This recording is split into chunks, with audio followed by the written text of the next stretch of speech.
Assalamualaikum warahmatullahi wabarakatuh. Hai teman-teman, di sini kami kelompok 4 akan mempresentasikan hasil kerja kelompok kami yang berjudul Pengawasan dan Pengendalian dalam Organisasi. Sebelum kami akan mempresentasikannya, saya akan memperkenalkan anggota-anggota kelompok 4. Yang pertama, saya sendiri Belawati. Yang kedua, Hanima Rosalia Ritonga. Yang ketiga, Rahulina Barus. Yang keempat, Aurelia Respingka Ginting. Dan yang terakhir adalah Emia Karina. Nah, langsung saja kami akan mempresentasikan hasil kerja kami. Disimak baik-baik ya teman-teman. Nah, berikut adalah poin-poin yang akan kami jabarkan. Yang pertama, pengertian pengawasan. Yang kedua, tujuan dan fungsi pengawasan. Yang ketiga, perancangan proses pengawasan. Yang keempat, tipe-tipe pengawasan. Yang kelima, pengertian pengendalian. Yang keenam, jenis-jenis pengendalian. Yang ketujuh, faktor-faktor yang menciptakan kebutuhan akan pengendalian. Dan yang terakhir adalah karakteristik pengendalian yang efektif. Di sini saya akan menjelaskan mengenai pengertian pengawasan. Menurut Winardi, pengawasan adalah semua aktivitas yang dilaksanakan oleh pihak manajer dalam upaya memastikan bahwa hasil aktual sesuai dengan hasil yang direncanakan. Sedangkan menurut bahasa swasta, pengawasan merupakan fungsi yang menjamin bahwa kegiatan-kegiatan dapat memberikan hasil seperti yang diinginkan. Sedangkan menurut Komarudin, pengawasan adalah berhubungan dengan perbandingan antara pelaksana aktual rencana dan awal untuk langkah perbaikan terhadap penyimpangan dan rencana yang berarti. Selanjutnya, tujuan dan fungsi pengawasan. Fungsi pengawasan yaitu yang pertama, menghasilkan informasi yang bermanfaat untuk melakukan akuntansi atas perubahan sosial ekonomi. Yang kedua, membantu menentukan apakah sumber daya dan pelayanan yang dimaksudkan untuk kelompok sasaran. Yang ketiga, bermanfaat untuk menentukan apakah tindakan diri para administrator sesuai dengan baik. Tujuan pengawasan yaitu yang pertama, mengetahui jalannya pengerjaan apakah lancar atau tidak. Yang kedua, memperbaiki kesalahan yang dibuat oleh pegawai. Yang ketiga, mengetahui penggunaan budget yang telah ditetapkan dalam rencana awal yang terarah kepada sasarannya dan sesuai dengan direncanakan. Yang keempat, mengetahui pelaksanaan kerja sesuai dengan program. Yang kelima, mengetahui hasil pekerjaan dibandingkan dengan yang telah ditetapkan dalam perencanaan. Selanjutnya, perancangan proses pengawasan. William H. Newman menetapkan prosedur sistem pengawasan di mana dikemukakan 5 jenis pendekatan, yaitu yang pertama, merumuskan hasil yang diinginkan. Yang kedua, menetapkan petunjuk hasil. Yang ketiga, menetapkan standar petunjuk dan hasil. Yang keempat, menetapkan jaringan informasi dan umpan balik. Yang kelima, menilai informasi dan mengambil tindakan koreksi. Jenis-jenis pengawasan. Pengawasan ekstern dan intern. Pengawasan ekstern merupakan pengawasan dari luar, yakni pengawasan yang menjadi subjek pengawas adalah pihak luar dari objek yang dilakukan. Misalnya BPK, Badan Pemeriksa Keuangan, adalah perangkat pengawasan terhadap pemerintah karena berada di luar organisasi pemerintah dalam arti yang sempit. Ia tidak memperkerjakan pelaksanaan proyek kepada kepala pemerintah atau presiden, tetapi kepada Dewan Perwakilan Rakyat atau DPR Republik Indonesia. Pengawasan intern. Pengawasan intern merupakan pengawasan yang dilakukan dari dalam organisasi yang bersangkutan, misalnya inspektur wilayah, kabupaten atau kota yang mengawasi pelaksanaan pemerintahan di kabupaten atau kota tersebut. Pengawasan preventif, represif, dan umum. Pengawasan preventif adalah pengawasan yang dilakukan sebelum pelaksanaan, yakni pengawasan yang dilakukan terhadap sesuatu yang bersifat rencana. Pengawasan represif. Pengawasan represif merupakan pengawasan yang dilakukan setelah pekerjaan atau kegiatan dilaksanakan. Dapat pula bahwa pengawasan represif sebagai salah satu bentuk pengawasan atas dasar pemerintahan. Pengawasan umum. Pengawasan umum adalah jenis pengawasan yang dilakukan oleh pemerintah terhadap segala kegiatan pemerintah daerah untuk menjamin penyelenggaraan pemerintah daerah dengan baik. Pengawasan umum dilakukan oleh Mendagri terhadap pemerintahan daerah. Pengawasan umum adalah pengawasan terhadap seluruh aspek pelaksanaan tugas pokok organisasi. Pengawasan langsung dan pengawasan tidak langsung. Pengawasan langsung adalah pengawasan yang dilakukan dengan cara mendatangi dan melakukan pemeriksaan di tempat atau on the spot terhadap objek yang mendatangi. Jika pengawasan langsung dilakukan terhadap proyek-proyek fisik, maka yang dimaksud dengan pemeriksaan pembangunan di tempat atau pemeriksaan setempat itu dapat berupa pemeriksaan administratif atau pemeriksaan fisik di lapangan. Pengawasan tidak langsung merupakan pengawasan yang dilakukan tanpa mendatangi tempat pelaksanaan pekerjaan atau objek yang dilakukan, atau pengawasan yang dilakukan dari jarak jauh, yaitu dari belakang meja. Dokumen yang diperlukan dalam pengawasan tidak langsung antara lain: yang pertama, laporan pelaksanaan, baik laporan berkala maupun laporan insidentil. Yang kedua, laporan hasil pemeriksaan atau LHP dari pengawal lain. Yang ketiga, surat-surat pengaduan. Yang keempat, berita atau artikel di media massa. Yang terakhir, dokumen lain yang terkait. Pengertian pengendalian.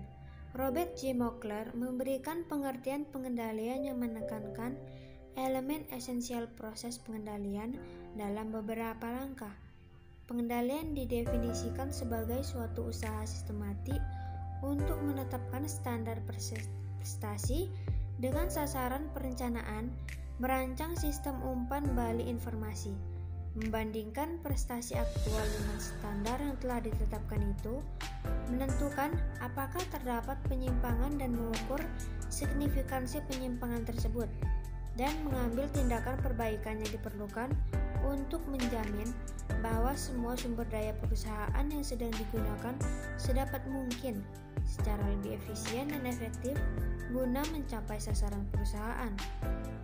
Schermerhorn 2002, pengendalian atau pengawasan adalah proses dalam menetapkan ukuran kinerja dan pengambilan tindakan yang dapat mendukung pencapaian hasil yang diharapkan sesuai dengan kinerja yang telah ditetapkan tersebut.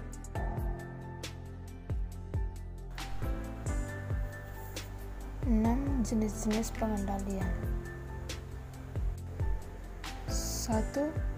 Pengendalian pendahuluan atau preliminary control.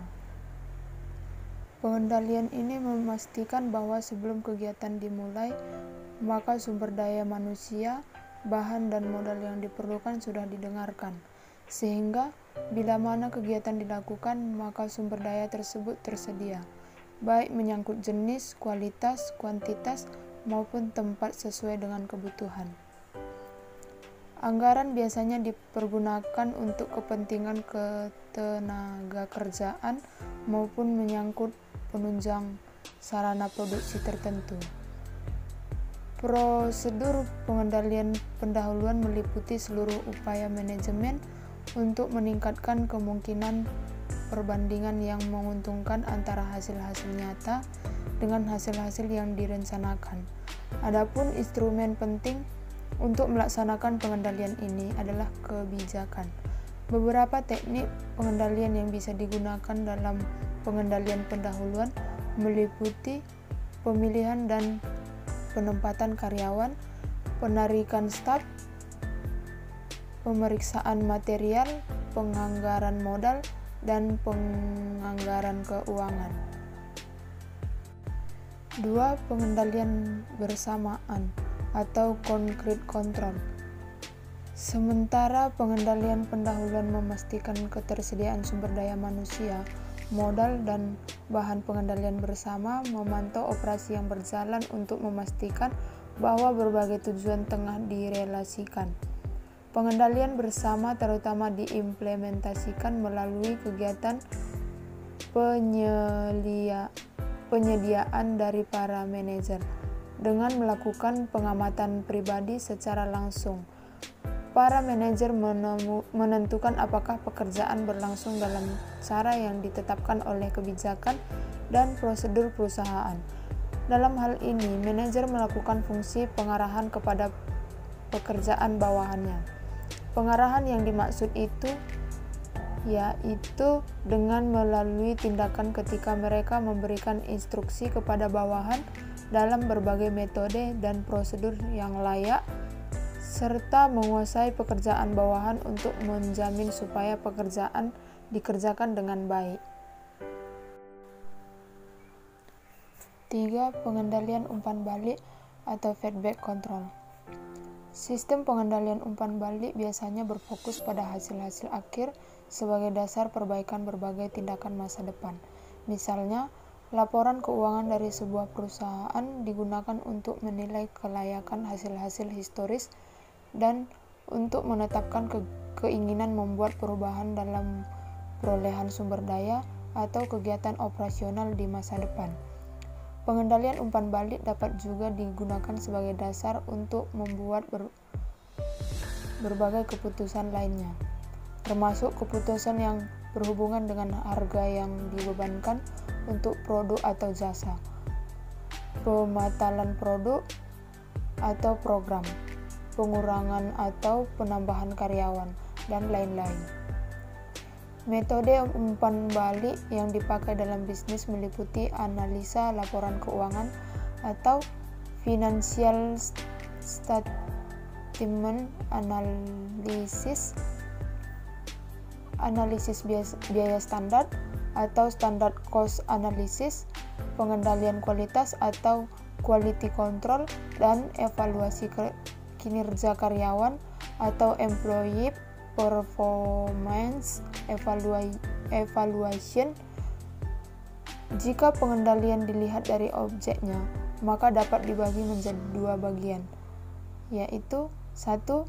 Pengendalian administratif, yaitu pengendalian yang dilakukan pada bidang atau bagian pekerjaan yang berfungsi dikategorikan sebagai tugas administrasi dalam suatu organisasi, misalnya pada bagian keuangan, bagian personalia. 2. Pengendalian operatif, yaitu pengendalian yang dilakukan pada bidang atau bagian yang fungsinya melaksanakan pekerjaan operatif dalam satu organisasi, misalnya bagian pabrik, bagian pemasaran, maintenance, dan lain-lainnya. Berdasarkan subjek pengendaliannya, maka jenis pengendalian dapat dibagi menjadi dua bagian, yaitu pengendalian intern, yaitu pengendalian yang dilakukan khusus ditunjukkan pada pelaku-pelaku dari fungsi-fungsi yang berbeda di dalam organisasi. 2. Pengendalian ekstern, yaitu pengendalian yang dilakukan khusus ditunjukkan pada subjek atau faktor-faktor dan fungsi-fungsi yang berada di luar organisasi. 7. Faktor-faktor yang menciptakan kebutuhan akan pengendalian. 1. Perubahan merupakan bagian yang tidak dapat dipisahkan dalam lingkungan organisasi maupun manapun. Melalui fungsi pengendalian, manajer mendeteksi perubahan yang mempengaruhi produk atau jasa perusahaan. Ia kemudian dapat mengambil tindakan untuk mengatasi ancaman atau memanfaatkan peluang yang muncul akibat perubahan tersebut. 2. Kerumitan yang menambah sifat kompleks organisasi zaman sekarang ialah desentralisasi. Desentralisasi dapat mempermudah usaha pengendalian organisasi karena operasi organisasi tidak perlu lagi dikontrol oleh kantor pusatnya. 3. Kesalahan tidak dapat dipungkiri sebagai manusia. Anggota organisasi juga dapat membuat kesalahan. Dengan sistem pengendalian, memungkinkan manajer untuk mendeteksi kesalahan-kesalahan sebelum menjadi gawat. 4. Delegasi. Hal ini merupakan salah satu cara manajer untuk menentukan apakah bawahan melaksanakan tugas yang didelegasikan kepadanya dengan menerapkan sistem pengendalian. dilakukan secara rutin, tetapi untuk hal-hal yang sangat penting perlu juga dilakukan pengendalian di luar pengendalian rutin. 4. Realistik secara organisasi atau organisasionally realistik. Sistem pengendalian harus dapat digabungkan dengan realitas organisasi. Misalkan, individu harus dapat melihat hubungan antara tingkat prestasi yang harus dicapainya dan imbalan yang akan menyusul kemudian. Selain itu, semua standar untuk prestasi harus realistik. Perbedaan status di antara individu harus juga dihargai. 5. Dipusatkan pada pengendalian strategis atau focus on strategy control points. Pengendalian hendaknya diarahkan pada titik-titik kunci atau yang memiliki nilai strategis, sehingga penyimpangan di bidang ini cepat diketahui dan dapat dihindarkan timbulnya kegagalan pencapaian tujuan. Selain itu, sistem pengendalian strategis sebaiknya dipusatkan pada tempat di mana tindakan perbaikan dapat dilaksanakan. 6. Terkoordinasi dengan arus kerja organisasi atau coordinate with the organization workflow. Memperhatikan bahwa satu kegiatan akan selalu terkait dengan kegiatan lain, atau misal kegiatan produksi akan berkait dengan kegiatan penjualan, maka sistem pengendaliannya juga harus dikoordinasikan dengan kegiatan lain yang erat hubungannya dengan kegiatan yang dikendalikan tersebut. 7. Objektif dan komprehensif atau objektif and comprehensible. Informasi dalam suatu sistem pengendalian harus mudah dipahami dan dianggap objektif oleh individu yang menggunakannya. Makin objektif sistem pengendalian, makin besar kemungkinannya bahwa individu dengan sadar dan efektif akan merespon informasi yang diterima. Demikian pula sebaliknya. Sistem informasi yang sukar dipahami akan mengakibatkan bias yang tidak perlu dan kebingungan atau frustasi di antara para karyawan. 8. Fleksibel atau fleksibel. Mengingat situasi dan kondisi terus berubah dengan cepat, maka sistem pengendalian harus memiliki tingkat keluasan yang tinggi, sehingga standar-standar pengendalian tetap dapat dipergunakan meskipun situasi dan kondisi berubah. 9. Diterima para anggota organisasi atau accepted by organization members. Idealnya, setiap sistem pengendalian dapat diterima dan dimengerti oleh semua anggota organisasi, sehingga mereka masing-masing akan merasa ikut bertanggung jawab terhadap usaha pencapaian tujuan organisasi. Oleh karena itu, sistem pengendalian hendaknya dijelaskan terlebih dahulu kepada semua anggota organisasi. Selain 9 karakteristik pengendalian efektif di atas, perlu diperhatikan bahwa standar yang ditetapkan harus diterima oleh para anggota organisasi sebagai bagian integral dan adil dari pekerjaan mereka. Demikian pula bahwa sistem pengendalian harus konsisten dengan kultur organisasi yang bersangkutan. Baiklah teman-teman, berikut adalah hasil presentasi kami. Jika kami ada salah kata atau salah pengucapan, kami mohon maaf, dan semoga apa yang kami presentasikan tadi dapat bermanfaat bagi teman-teman semuanya. Terima kasih teman-teman sudah menonton.